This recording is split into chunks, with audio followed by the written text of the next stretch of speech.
Bueno, si entonces en las clases previas habíamos visto los tipos de errores, la idea sería hoy recapitular cómo es que vamos a analizar el error en mis modelos y a su vez vamos a ver como una simple guía o bueno, una regla de mano de cómo se soluciona cada uno de los tipos de errores. O sea, clases previas habíamos mencionado superficialmente cómo se podía solucionar los diferentes tipos de errores, pero ahora bueno, vamos a ir específico a cada uno de los que ya definimos. Entonces, los objetivos serían analizar los distintos tipos de errores y su significado, entender la relevancia de tener varios datos y comprender cómo analizar los errores. Entonces, para empezar, tendríamos, por ejemplo, una tablita como esta, en la cual yo lo único que hice fue muestrear 100 de mis errores y ver la proporción en la que se presentó cada uno. Entonces, por ejemplo, tengo una columna que va a corresponder al número de imagen, por ejemplo, se lo voy a poner como esto, que sería el número de imagen. Después tengo otra que me diría si la imagen corresponde a un perro.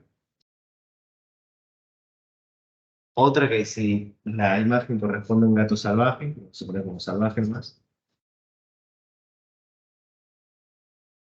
Otra que sería si la imagen está borrosa.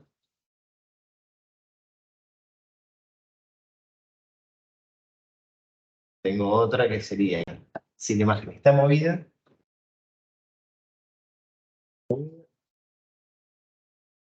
Y una última que sería si la imagen está mal categorizada. Se voy a poner mal y.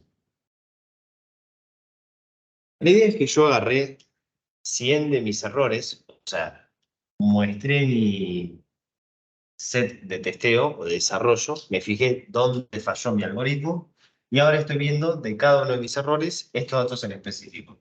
Entonces, por ejemplo, en la imagen número 1, el PowerPoint dice que es de un perro, no es de un gato salvaje, si es de un perro. La imagen sí estaba borrosa, no estaba movida y la etiqueta estaba mal. Entonces, ¿qué significa? Que la foto era realmente de un perro, pero que la etiqueta no correspondía a la de un perro. Así yo lo que haría es iterar por todos mis errores, no todos mis errores, sino los 100 que yo haya seleccionado.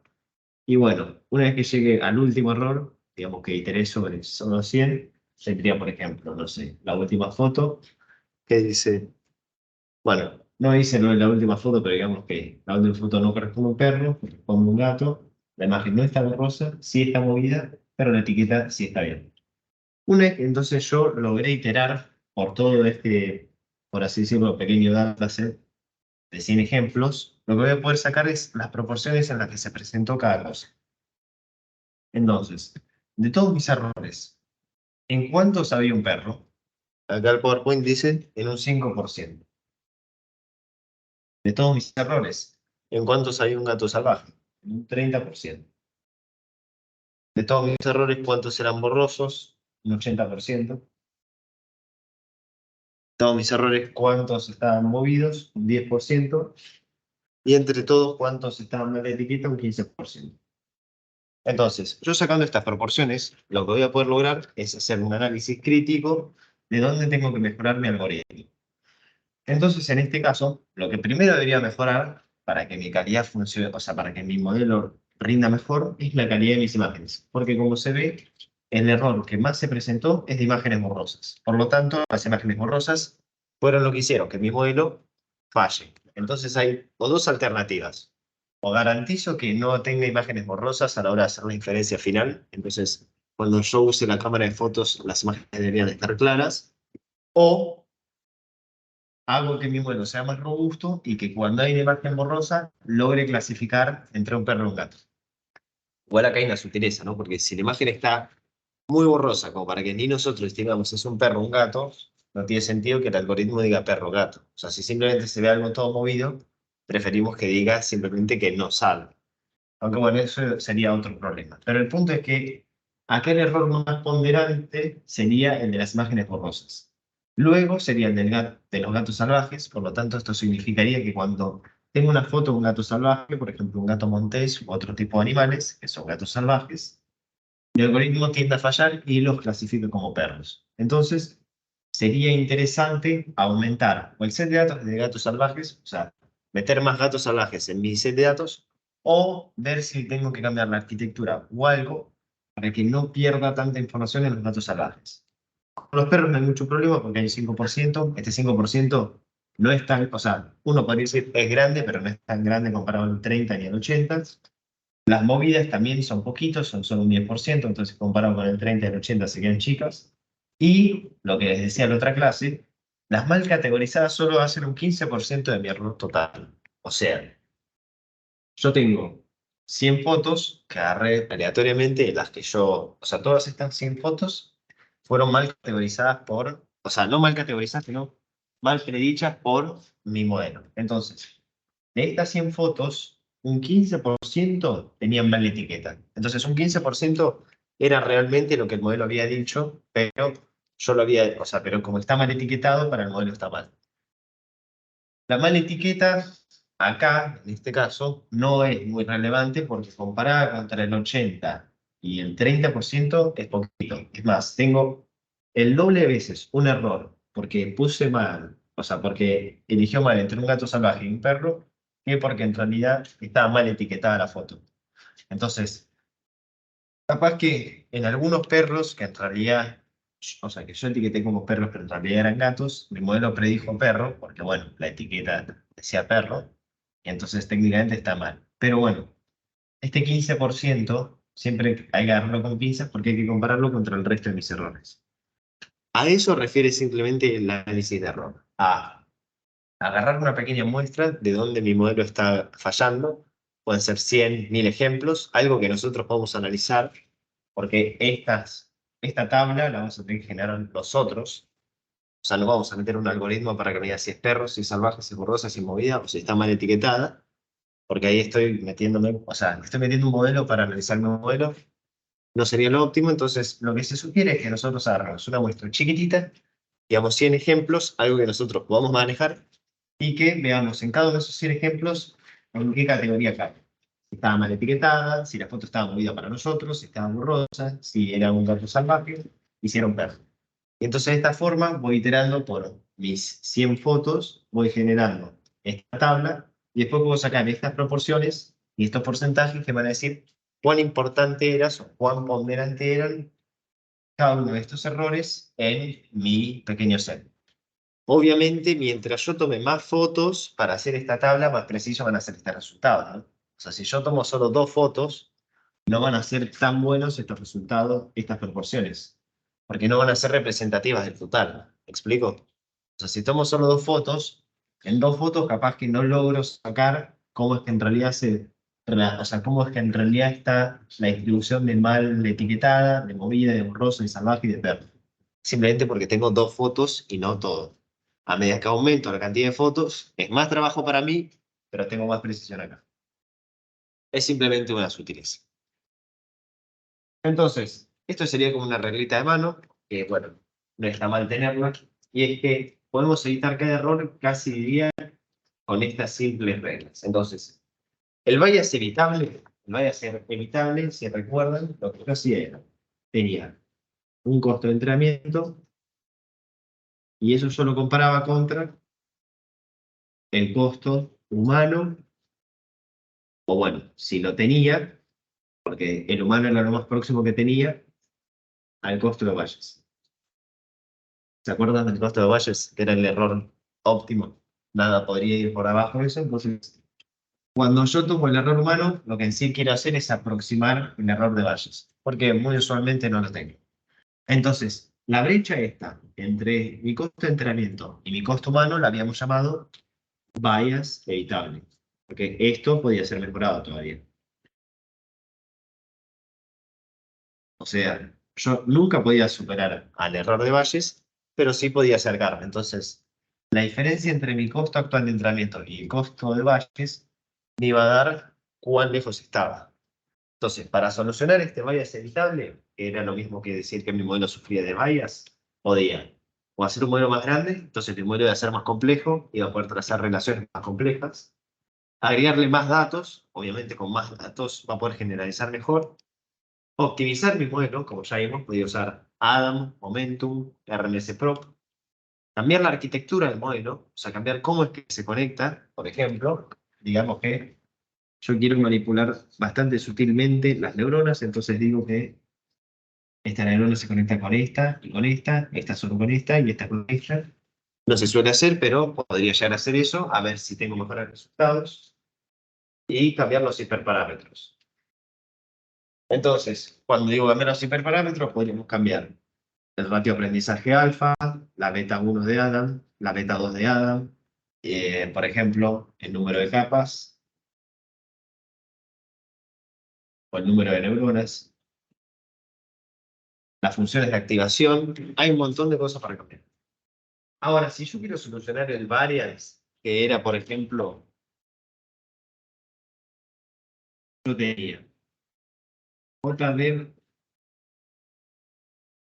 tenía un costo que iba a ser de la misma distribución, pero que no lo iba a haber entrenado. Entonces, esta diferencia entre mi costo de entrenamiento y este pequeño costo de ejemplos en los que no entrené, lo iba a llamar la verdadera variance, porque el otro no podía diagnosticarlo como variance, porque siempre estaba en duda. O sea, yo no podía comparar directamente contra el costo de desarrollo, porque siempre estaba la duda si es que había problemas con las distribuciones. Entonces siempre tenía la duda de, estas fotos vienen de diferentes lugares. ¿Será que hay un problema con de dónde se fueron tomadas las fotos o es que realmente mi modelo está sufriendo de variance? Entonces lo separamos en dos partes.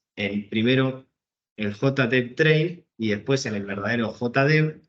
Y el JDEV Train, o sea, la diferencia entre el entrenamiento y el JDEV Train me daría realmente lo que sería el variance, porque son ejemplos de la misma distribución, pero que no fueron, o sea, que el modelo no fue entrenado en esos ejemplos.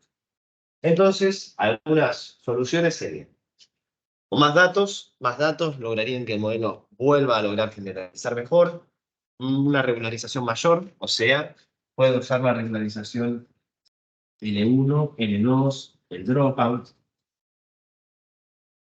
Después también puedo cambiar la arquitectura, diferentes arquitecturas, algunas tienden más al overfitting que otras. Arquitecturas más simples es más complicado que tienden al overfitting. Por ejemplo, una recta de la regresión lineal es mucho más complicado que tienda al overfitting que una función polinómica de grado 8, en la que podría tener algo así. ¿Me explico? Acá se nota como casi, o sea, si después no dibujé los datos, pero podríamos ver como si tengo los datos acá, es mucho más complicado que la recta caiga en el overfitting que el polinomio de grado 8, porque el polinomio es mucho más flexible. La recta es mucho más rígida. Eso le hace que la recta sea mucho más complicada que caiga en el overfitting, pero mucho más fácil que caiga en el bias, porque al ser tan simple a veces no puede trazar relaciones complejas. El polinomio es recontra complejo, entonces es recontra flexible, evita el bias perfectamente porque se puede adaptar, pero se adapta tanto que hasta cae en el overfitting y se adapta solo a los datos de entrenamiento. Entonces esa sería la lógica de cambiar la arquitectura. Después también puedo cambiar los hiperparámetros. Algunos hiperparámetros logran que yo llegue mejor o sea, al costo que otros. Entonces, por ejemplo, podría yo cambiar el hiperparámetro de N1 cambiando lo que era lambda. Ahí, no me acuerdo ahora cómo se escribía lambda. A ver, no me acuerdo. ¿Cómo era el Claro. No, me está matando. Creaste una I invertida. Ah, ahí está, cierto, ahí está. Gracias. Bueno, podía cambiar lambda, que lambda era cuánta importancia le iba a dar yo a los términos de regularización. Mayor lambda era más regularización, menor lambda, menos regularización. Más regularización iba a tender a que el modelo sea más simple, menos regularización a que el modelo sea más complejo. Data mismatch. Esto era lo que les acababa de mencionar. Entonces, la diferencia entre mi costo de entrenamiento y de testeo. Y mi costo de testeo, que este puede cambiar, o sea, este puede tener diferente distribución. Vamos a poner diferente dist. Estos dos pueden tener diferente distribución. Entonces, esto puede ser de la cámara de foto y esto puede ser de la cámara de foto de mi abuela, que es viejísima. Entonces, la diferencia entre estos dos va a ser simplemente un error en la distribución. No va a ser técnicamente un error de overfitting, porque el overfitting está acá. Los ejemplos con los que no entrené están acá. Pero si estos dos difieren por mucho, significa que hay un problema en las distribuciones. Entonces, la distribución de entrenamiento no es representativa de mi distribución de testeo o de desarrollo. Entonces, ¿qué va a pasar? Tengo que hacer el análisis manual que hicimos, o sea, puedo llegar a hacer una tabla como esta, pero de otra perspectiva, lo puedo encarar desde otro punto de vista, en el que yo diga, bueno, por ejemplo, en esta, que tengo muchas fotos de perros, no sé, de cierto tipo de perros. Y en esta tengo otro tipo de perros. O sea, acá estoy lleno de Beagles y acá estoy lleno de Highland West. Bueno, ¿qué causó esa diferencia? ¿La diferencia entre las razas de perros u otra cosa? Después también puedo obtener data similar. Entonces, lo que yo tenía acá, la idea es que esto es lo que voy a usar técnicamente en la vida real. Capaz que en la vida real yo quiero instalar un algoritmo Machine Learning en la cámara de mi abuelita. Entonces lo que hago es, consigo más fotos de la cámara de mi abuela, entonces acá meto más fotos de esas. Bueno, en realidad no, acá no. Sino que más que nada, lo que quería hacer es conseguir más fotos de acá, cosa que después yo de última le agrego fotos acá y por ende también le agrego unas fotos acá. Porque capaz que si solo entreno con las fotos que yo saqué con mi cámara, esas no son representativas de las que van a aparecer en la vida real y por ende el algoritmo va a terminar fallando para este uso específico. Capaz que generaliza para las fotos, pero yo lo necesito para mi aplicación que es con cierta cámara. Y después, data síntesis, que la data síntesis la habíamos mencionado ya hace unas semanas, pero la idea es que podemos generar, por así decirlo en este caso, porque es de fotos, podríamos generar fotos artificialmente. Entonces podría generar yo fotos artificialmente de lo que serían fotos supuestas que vinieron de la cámara de la web. No necesariamente tengo que trabajar con fotos, podría ser simplemente números, palabras o cualquier cosa. El chiste de data síntesis es crear datos sintéticos, o sea, nosotros mismos crear los datos. O, bueno, meter un algoritmo para que cree los datos. Pero eso complica todavía más las cosas. Y ahora, si estoy cayendo en un overfitting al desarrollo, que esto simplemente se resume en que yo después tengo, o sea, al final, ya para testear mi modelo, habíamos dicho que tenía un último set, el set de testeo. Entonces, la diferencia entre el costo de desarrollo y el costo de testeo, si yo no hice nada mal, debería ser casi nula. O sea, no debería haber diferencia entre estos dos, porque se supone que en ninguno de los dos entrené mi algoritmo, ¿no? Entonces no habría problema. Sin embargo, si tengo buen rendimiento acá, si acá tengo buen rendimiento, pero acá no tanto, o al menos hay diferencia, entonces acá no sé, tengo un 9% de error y acá tengo un 12%. Este 3% no es más que nada que un overfitting al set de desarrollo. ¿Por qué? Porque esto significa que o sea, yo hice todos los pasos.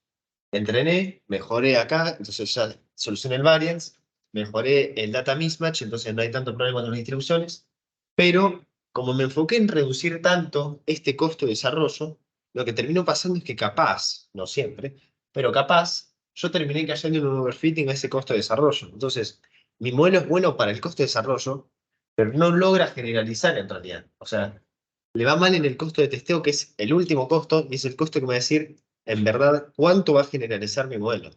Entonces sería muy complicado que mi modelo caiga en un overfitting acá y a su vez caiga en un overfitting acá. Generalmente lo que pasa es que cae en un overfitting acá de última, y lo que hice fue acostumbrar todo el modelo, indirectamente, porque no lo entrené con estos datos, a que le vaya bien en este costo.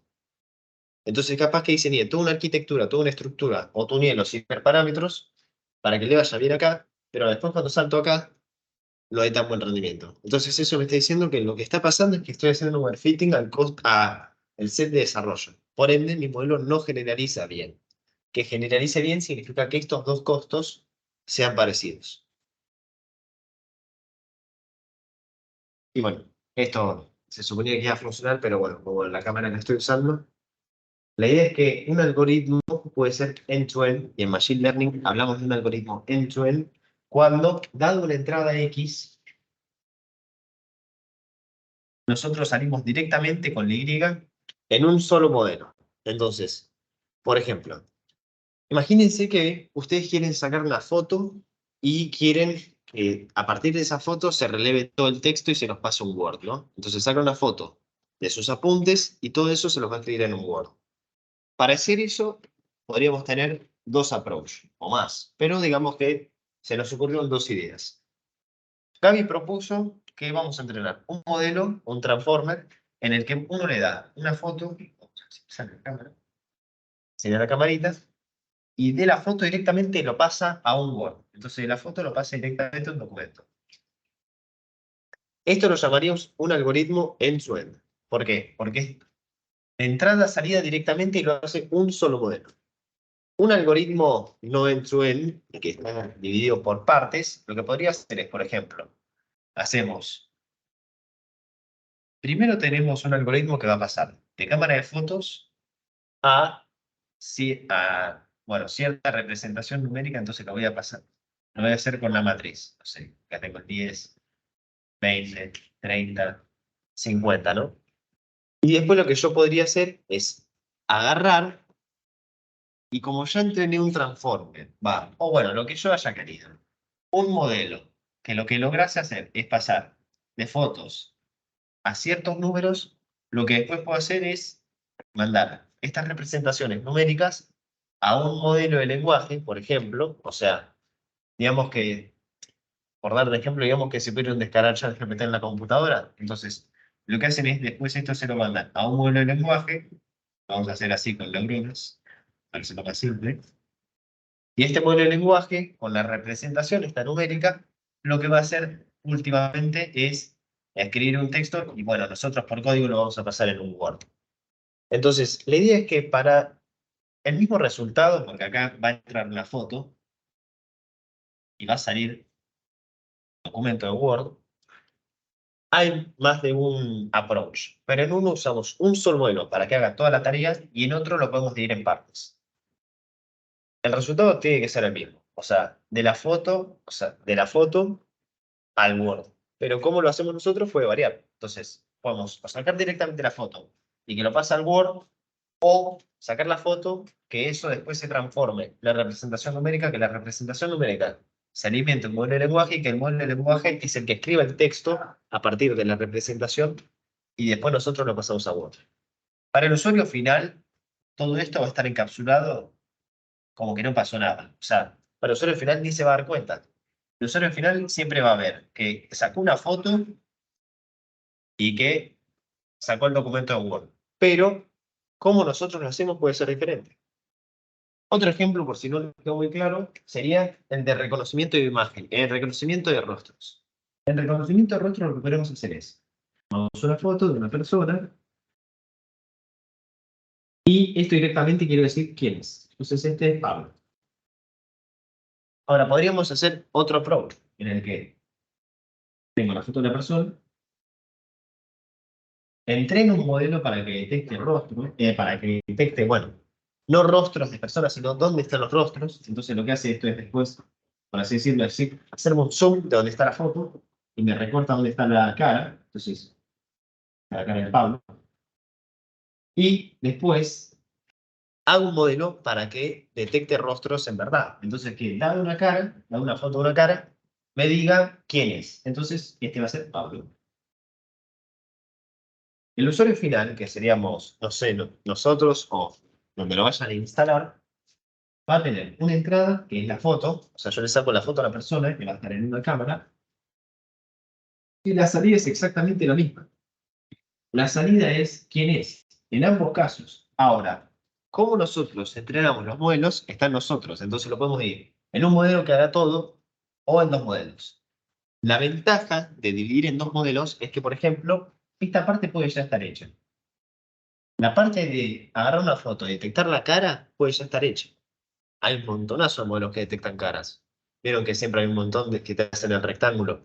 Eso ya existe, entonces esto ya lo podemos tomar. Entonces no hace falta ni tocarlo. Y de última lo que hacemos es, con la salida de esto, que va a ser simplemente coordenadas de dónde hay que recortar, lo mandamos a esta segunda parte del algoritmo que lo que va a hacer es, dada la foto de la cara, que ya va a estar recortada, que detecte la cara. Y este sí lo vamos a tener que entrenar nosotros. Una de las ventajas es que no tenemos que entrenar todo de cero. Y otra ventaja es que a veces dan mejor rendimiento. Porque estos modelos tienen que ser muy robustos para que logren hacer toda la tarea. O sea, sacar de una foto y pasar a que sea Pablo capaz que la relación es re compleja, porque le estamos diciendo que analice toda la foto, exactamente toda la foto. Acá es más simple porque estamos detectando solo las facciones faciales. No tenemos que irnos a detectar todo el cuerpo, sino que nos quedamos con la parte importante. Entonces esa es la lógica del end-to-end. O podemos hacer todo de una y entregar un modelo para que haga la tarea de una, porque total tenemos los datos, la X ahí, o lo podemos dividir en partes y podemos llegar a tener el mismo resultado o hasta mejor. Entonces, en nuestra pequeña ruta de aprendizaje, vimos las técnicas de regularización, las alternativas a la regresión de match. Sí. ¿Cómo se llama este método alternativo en el que se segmenta?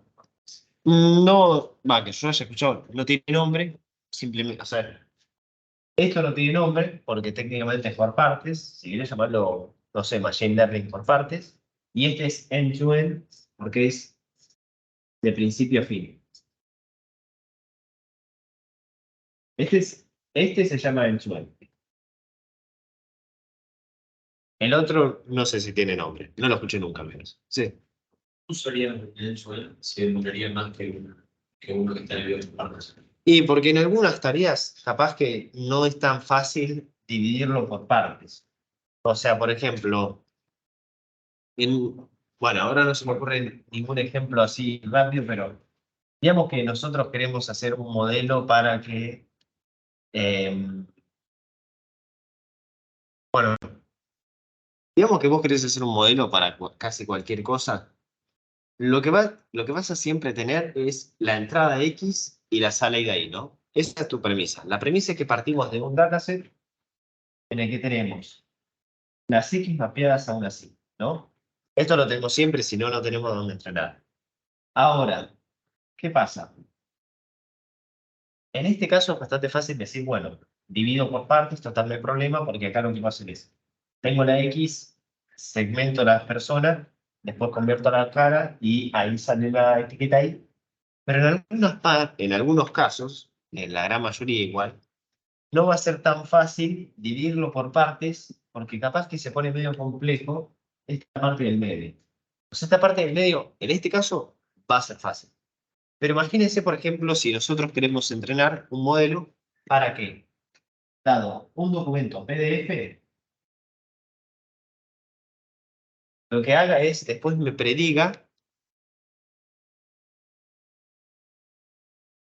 por ejemplo, que no va a decir que me prediga en qué, o sea, la información de ciertos campos. Entonces, por ejemplo, yo había trabajado con facturas, entonces en lo que teníamos en las facturas era, por ejemplo, el IVA, íbamos a tener también, no sé, el porcentaje descontado, íbamos a también tener, bueno, esto iba a ser la fecha, también íbamos a tener quién fue el que emitió la factura. Bueno, y así un montón de datos, ¿no?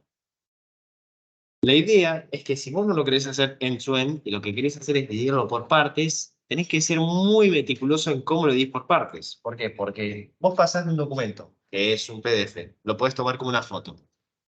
Ahora, ¿cómo pasás de esa foto a estas etiquetas? O sea, a que la fecha era tanto, que se emitió tanto, que el precio era tanto, y todas esas cosas, va a depender de vos. Entonces, había, por ejemplo, un modelo que se llamaba Donut, y el modelo Donut lo que hacía era directamente, vos le entrabas con el documento, y lo que hacía era te sacaba un archivo JSON, que no se preocupen, es como un diccionario de Python, y el chiste es que vos le entras el documento y te saca directamente el archivo el documento JSON con cada uno de estos campos llenos. Pero eso lo hacía solo un modelo. Otro approach, que era el que yo estaba pensando en un momento, era, nosotros tenemos la factura, entonces entra la factura, la procesamos con un modelo que procesa imágenes, que ya exista menos, o eso intentamos. Vamos a poner una camarita. Una vez que ya procesamos la imagen, se lo mandamos a un modelo de lenguaje, cosa de que este lo que va a hacer es sacar representaciones numéricas, el modelo de lenguaje, lo que después debería hacer es sacar, bueno, la etiqueta. Entonces, acá, la fecha. Y esto sería realmente la etiqueta. ¿Cuál era el pequeño problemita?